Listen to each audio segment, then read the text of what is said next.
Come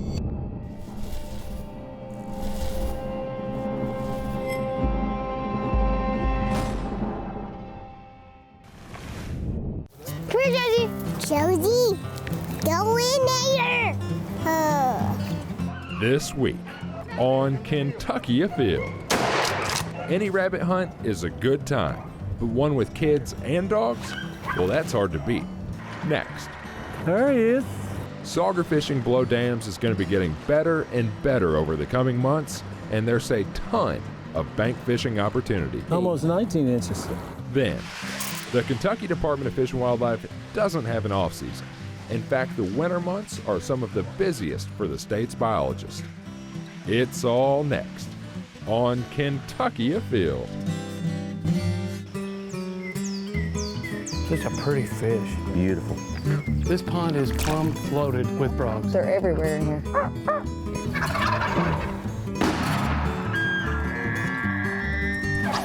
Yeah, this is a good fish right here. Really good fish. Come here, girl. Hey, boy. That's a big rabbit. Nice job. Yes! Yes! My first muskie. Mercy Leo! Yeah, look at him, it's a keeper. Here it goes! Boom! Wow, that happened fast.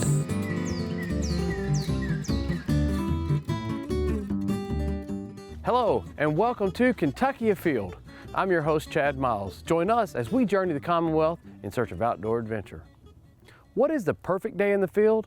Well, if you ask me, it has to involve beagles and kids.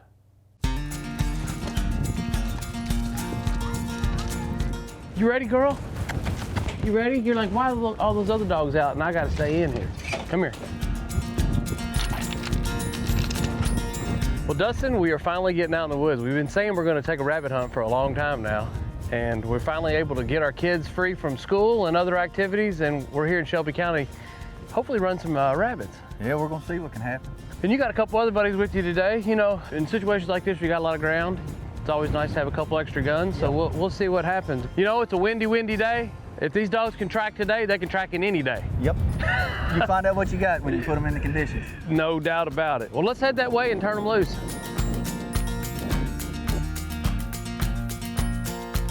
We met earlier this year and I actually got a dog from you, Yeah. the one I've got here with me. And my daughter has been training this dog, working with it. Now she's still young. She's only, what, 7 months old now? 7 months old. So she's still young, and you brought some dogs you've been working for quite some time, including Josie's mother. Right. What's her name? Sadie. Sadie. Catch your dogs, boys. Campbell, you can go ahead and let Josie go if you'd like. Hunt them up, hunt them up, hunt them up, hunt them up, hunt them up. Get them in there, Boogie. Get them in there, Annie. Get in there, Sadie. Get in there, Sadie. Come here, Josie. Come on, Josie. Josie, go in there.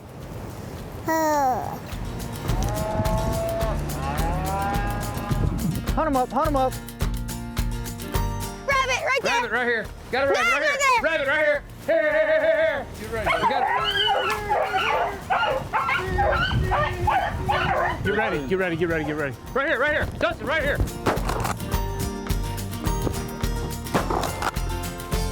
I had it on the first shot, for sure. A rabbit went over there in the bushes and I thought it was a dog, so I started yelling, look, it's a rabbit. There it is. Dead. Nice job. Thanks, bud. Did you see your daddy get that rabbit? Yeah, Which dog was running it? Did you see? Sadie. The interesting thing when I came out and met you and I bought this dog was watching your little Annie. She absolutely loves working with these dogs, doesn't she? She loves it. She loves it. I mean, she names most of them and she's out there working them and training them and she's carrying them around as puppies. Rabbit, there you go, Josh. Here you go. Did y'all see that rabbit jump at? That was wild, wasn't it?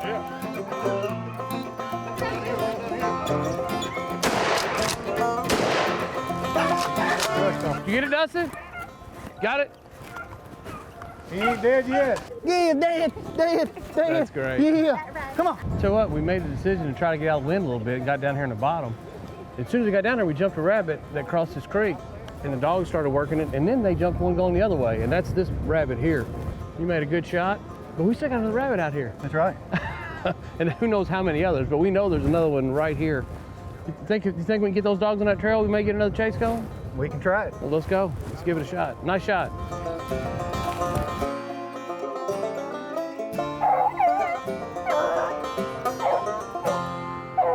What do you think about watching those dogs run? You like when they do that? Yeah. All right, let her go. Too much love it'll make her want to stay right at your feet. Get her out there hunting. Go, go, go, Josie, go. Come on, hunt them up. Hunt, hunt, go.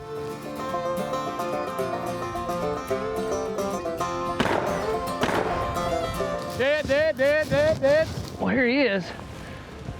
I tell you what, that was a great, great chase. I'm always amazed with wind like this. I mean, today we've got wind gusts. We're hitting 35 mile an hour now. And we jumped this rabbit crossing this creek, and those dogs got on it, pushed that rabbit around there, and I mean, stayed right on it for probably a total of about 300 yards. And to be able to smell this rabbit on the ground with 35 mile an hour winds, amazing. Man, it's nasty in here. I'd never know if I bumped one in here. Oh, I bumped myself. As a kid, my dad let me go out with a BB gun. If you fell and the gun touched the ground, you had to carry it unloaded the rest of the day. And that rule continued on even with a shotgun. You fall, which is part of rabbit hunting, gun hits the ground, you gotta carry it unloaded all day. That's no fun. Rabbitat, guys, this is rabbitat. Here it comes. Got him! Here it is. Get back, get back, get back. Here we go, dead, dead, dead, dead, dead, dead, dead, dead. For a day with conditions like this, for a half-day hunt, this is a really good hunt, a lot of fun. Dogs are doing fantastic. I'm super impressed with this wind that they're able to track these rabbits like they're doing. That was a heck of a run. That was a good run. We almost canceled today because of the 25 mile an hour wind, and we said, well, what else are we gonna do? Can't shoot one on the couch. That's right. You don't know what you got till you put them in the elements. You might as well get out here, and it's a challenge for the dogs, it's a challenge for the hunters. And you know, we were off, thought we'd give it a chance to get out here and shoot some bunnies, and it's been a great day so far. It's been awesome. Holler for them. Say, get in here, guys. Get in here, guys. Holler for them. Say, hee, hee, hee, hee, hee. Hee, hee, hee, hee. Get in here, guys. Come on, hee, hee, hee, hee. Here we go, here we go, here we go.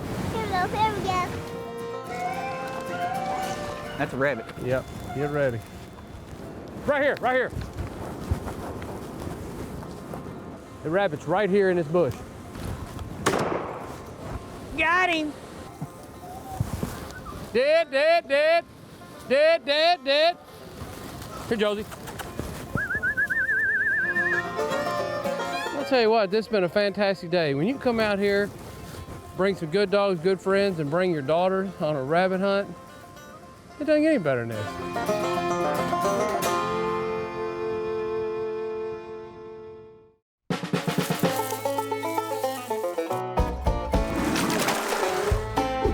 Here today with Dane Balsman, program coordinator for our Fins Lake. That's fishing in the neighborhoods. Yep. Hey, the last time you and I were out, we caught a ton of fish out of Fins Lake. We did. We were up in Alexandria during the summer catching a lot of catfish, but Summer's not the only time to fish in Fins Lake, though. no, Tell me a little bit about wintertime fishing opportunities. no, there's year-round opportunities at these Fins Lakes. So during the winter, we stock a lot of trout as well. So starting in October, November, we start stocking trout. We stock about 120,000 in the Fins Lakes around the state. And we stock those through the early spring till water temps start to get too warm, usually about the end of May. There's some mixed reviews on fishing right around stocking times. Now, I know some people say, oh man, the fish, you put them in, they don't want to bite for a little while. Now, that's not what we experienced. We watched them go in and immediately caught as many as we wanted. And when that doesn't happen, when those fish don't start biting, people wonder you didn't stock fish. But sometimes the trout do take a little bit longer to acclimate. It can be a few days after the stocking before they really start biting, but yeah. But if you want to know exactly when the fish are going in, we offer that information. Yep, we put that information out there a week or two before the fish are stocked. Go to the webpage, fw.ky.gov, type in fins, F-I-N-S, in the search engine, and we have that trout stocking schedule as well as the catfish stocking schedule right online. Hey, we have 40-something Fins Lakes? How 44 Fins Lakes, 28 counties, and again, you can go to that Fins webpage, and we have directions how to get to the closest one near you. Hey, winter's no time to sit on the couch. You can still get out there and catch fish. It's not only for the summertime. I'll tell you, I have fished Fins Lakes in the middle of the winter, and they can be very productive. They can. So we encourage people to get out when the weather's nice or when it's not nice. You can still have opportunities to catch fish in the winter at Fins Lakes. Thank you for telling us about the opportunity. Thank you, Chad.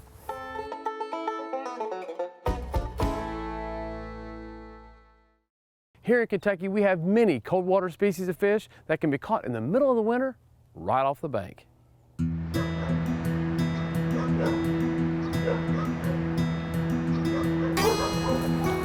So I guess that's the Frankfort pound, huh? That's it. I'll let you lead the way. You know right where you're going. All right.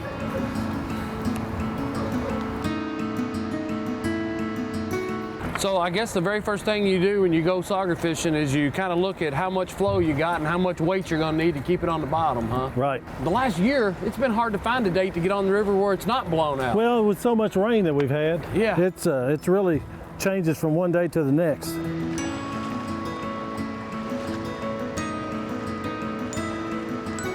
Most river fishermen know if it's going to be a good day as soon as they lay their eyes on the water. What are you guys thinking about today? I like the color and the flow. All right, good. I'm going to start throwing here a little curly tail little swim bait or maybe a paddle tail swim bait on a 1/4 ounce head and see if I can keep it pegged to the bottom. The most important thing when sauger fishing, keep your bait on the bottom. You may go through some lures, but if you ain't on the bottom, you're not going to be catching fish.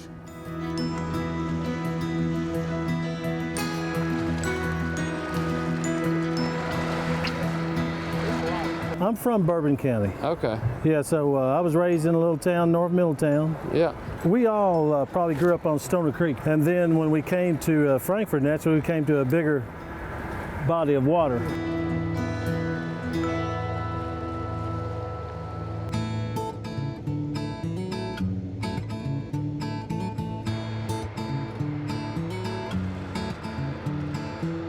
Whoever catches the first fish doesn't have to buy lunch. Oh, okay. Yeah. Okay. We go starve.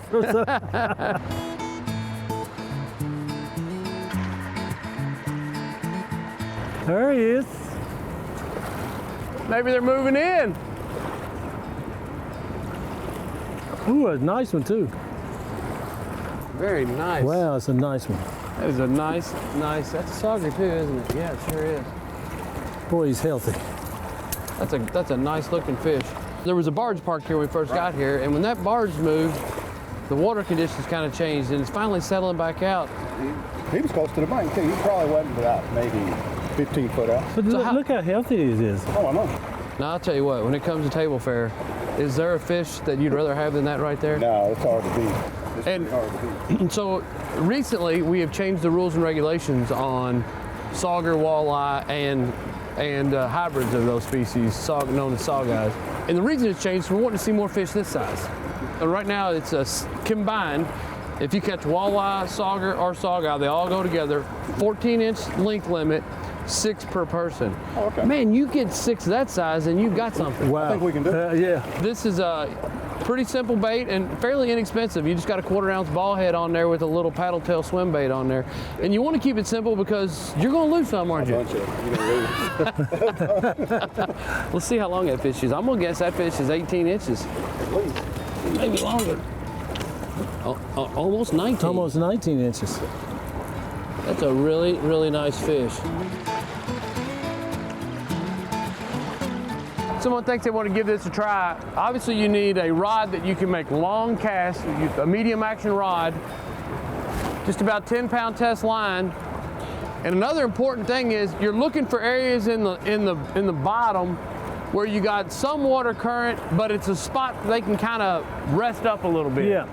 Just like, for instance, at the edge of that barrier, Yeah. it creates a little bit of a eddy, Yeah. and that's a great ambush point for these type of fish anyway.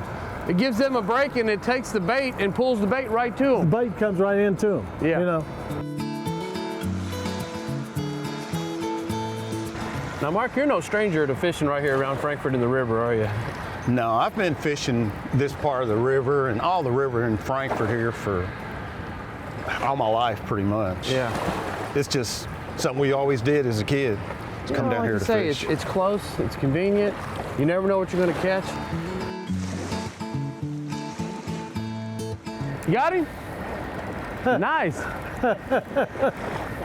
There you go. Looks like a pretty good one. Oh my gosh, look at that, Sauger. Look at that.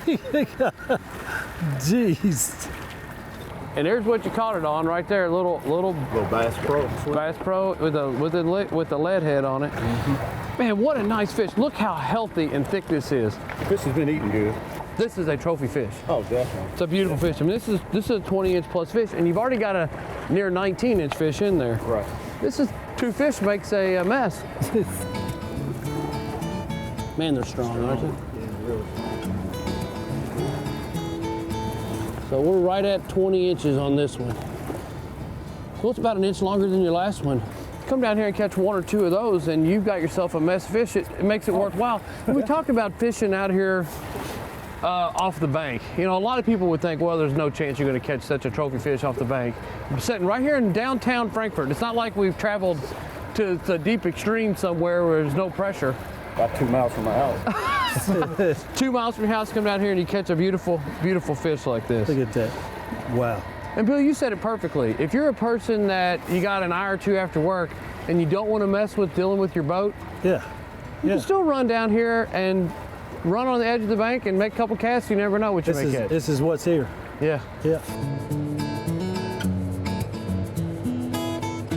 Well, I'll tell you what, I think our day's going to get cut short. I believe it's going to start raining, but you know, considering you just came down here to spend some time, catch some trophy fish like this, it don't get any better, does it? No. Not at all. Out of all the fish species we have, game fish species we have in the state, these, in my opinion, are some of the most beautiful. They got that real distinctive, real flat nose, and they get in these areas and they can cut the water. But I really appreciate you guys having us out. Who would have thought? Right here in downtown Frankfort, you can walk down and catch a couple of trophy fish. Good kept secret, but I believe it's going to get out now. You know what? You got 2 really nice ones today, and you know what? I'll be back. Certainly. Thank you. Hopefully we'll have to get out and do something else sometime. Anytime. Well, I appreciate it. Thank you, guys. Thank you, Bill, for asking me to come with you. Yep. This is the time of year you want to make sure you stay away from caves and not disturb hibernating bats, as it can be deadly to some of our state's most unique mammals.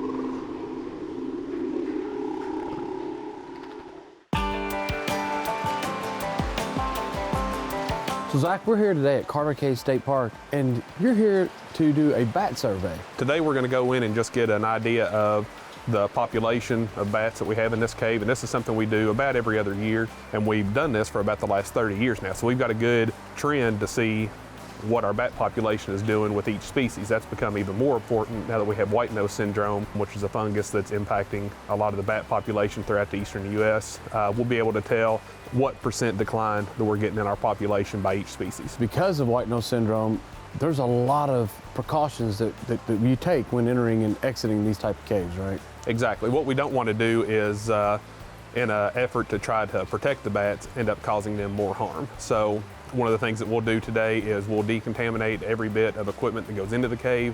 Before it enters into a vehicle, we'll wipe it all down with Clorox wipes. That'll kill the fungal spores that cause white nose syndrome. We'll change our clothes, and all these clothes will be decontaminated before they go into another cave later. What other type of precautions do you have to take to handle bats, either for you and for the bats? Well, there's a couple things. Number one, before you touch a bat or handle a bat, you need to have your pre-exposure rabies vaccination. So both me and Michaela, we've already had our vaccination, so we won't get rabies, which is pretty important to both of us. The other thing we're going to do is we'll be taking some swabs today that'll be used for a genetic study on white nose syndrome, so that we're not cross-contaminating between bats. We'll have on latex gloves, and we'll switch gloves before we handle each bat. Okay. So what we'll do at this point is we can have everybody shut their lights off for a second. and we'll use the UV light. So if it has white nose syndrome, there'll be this fluorescing orange lesions on its wings, which we're not seeing. That's a good thing. So this one, at least visually, looks relatively clean. But what we'll do, you can turn your lights back on. We'll have Michaela take a sterile swab and then be able to send that off for analysis. As far as the wing spread goes, this would be bigger than a lot of our common birds we have, like a cardinal or whatever. This would be probably a little bigger. The wingspan on them is a pretty good size. The interesting thing is, if you want to look at the mass of it, it weighs a little bit more than a nickel. That entire bat, you're saying weighs a little bit more than a nickel? Yeah, a nickel, it weighs a little bit over 5 grams, and right now this weighs about 6 grams. And on an average night, how many bugs could this thing anticipate eating in a night? Oh, hundreds. Okay, all right, let's move on.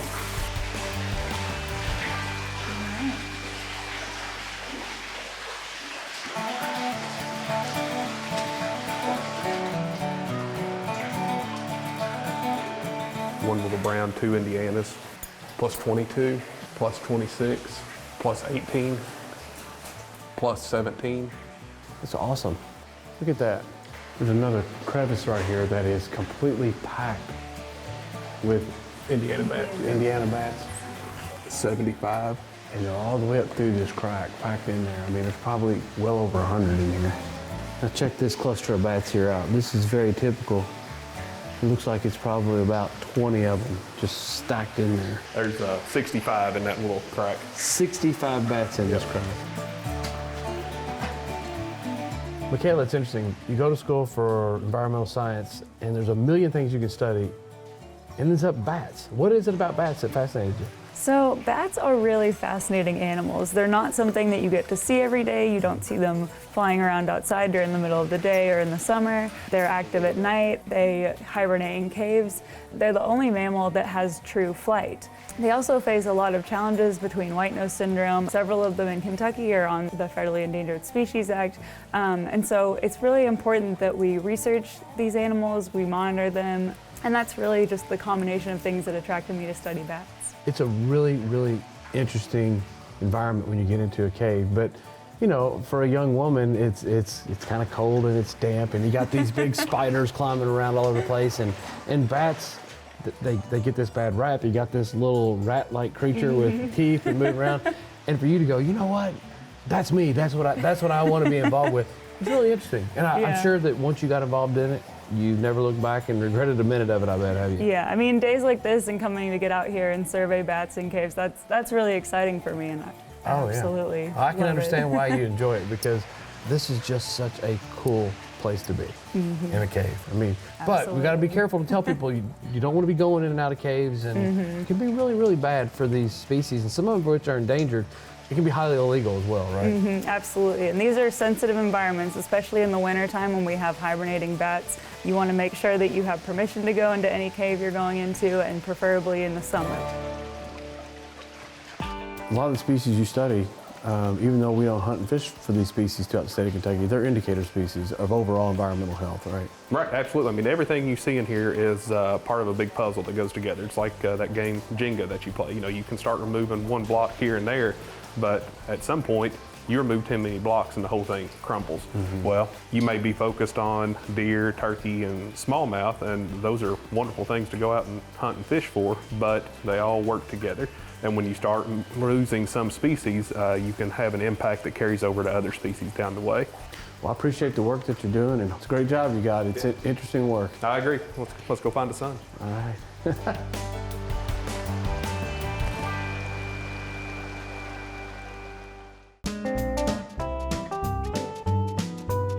Now let's check in and see who else has been out having fun in this week's Ones That Didn't Get Away. Evan Hewitt from Bullitt County took this buck, his first buck ever, on his uncle's property during gun season. Nice job. Here we have Cameron Vance with his very first buck ever, taken with a 30-06 while hunting from a ground blind. Nice job. Here we have Parker Ray, who's 13 years old, who took this nice 10-point buck during the youth season. Congratulations. Here we have Brian Hess with a really nice Taylorsville Lake crappie. It's never too cold to go fishing. Nice job. Here we have Eli Leach of Mount Sterling with this nice 8-pound catfish that he caught when fishing with his papaw. Nice job. Here is Kaylee Miracle with her first hunt ever, and she took a deer. Congratulations. Here we have Christian McKee and his squirrel dog Zoe, who took all these squirrels hunting in late December. Nice job. We have just a few weeks left in most of our state's small game seasons. Make sure you take time to get a kid outdoors. And remember, hunting and fishing on private property is a privilege. Always ask permission and thank the landowner. Until next week, I'm your host, Chad Miles, and I hope to see you in the woods or on the water.